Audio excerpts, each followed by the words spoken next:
This is an unboxing of an impact wrench, 1/2 inch drive, Ingersoll Rand. If you're looking for this number, here it is. This is what I bought. I'm going from a Snap-on MG 725. I had it for about 10 years on the second rebuild, altogether almost 20. So here we go. This is my first impression of this.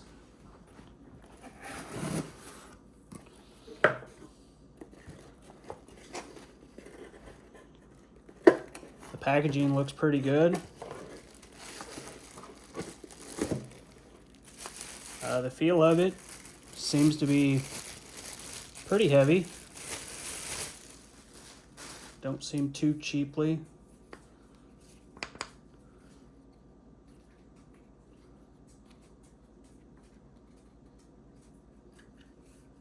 Trigger feels good. Reverse and forward feel pretty good. Altogether, I would say it seems like a fairly well-made impact wrench.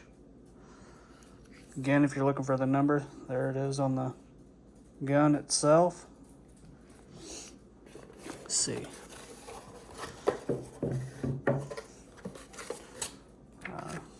Got the instruction manual.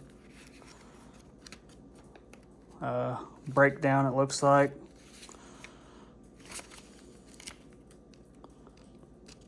Pretty common information for a impact gun. This gets used on a pretty well regular basis, just about every day. I'm a diesel mechanic. I see this one here has a crucible port right here.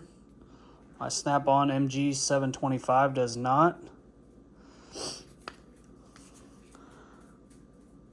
I paid roughly $338 for this gun. I also purchased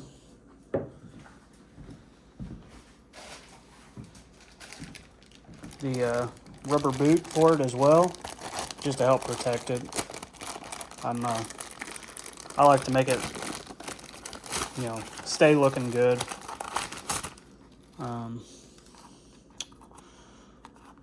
There it is. Just go ahead and get it put on here. See how that fits.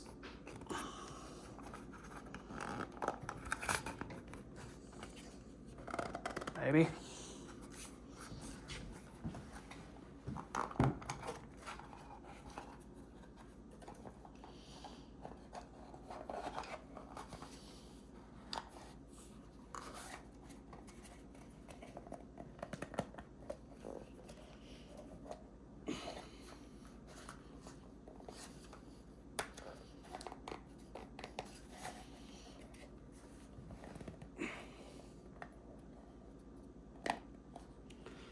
This is definitely a lot tighter than my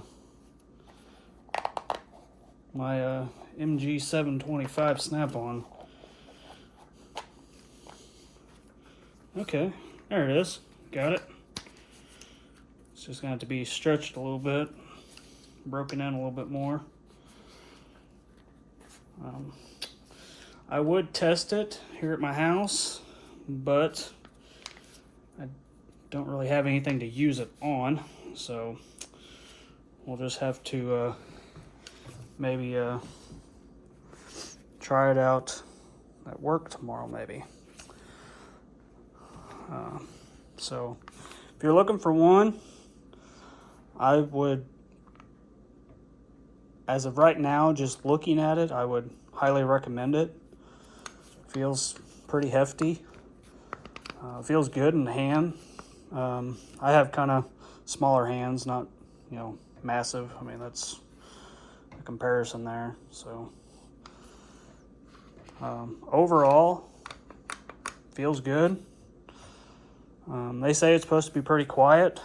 I prefer kind of a louder impact, but it is made in the USA. There's a lot of things that say they're made in the USA, but they're really not. But we'll see how it holds up. So maybe tomorrow we'll find out and I'll let you know. All right. Thanks.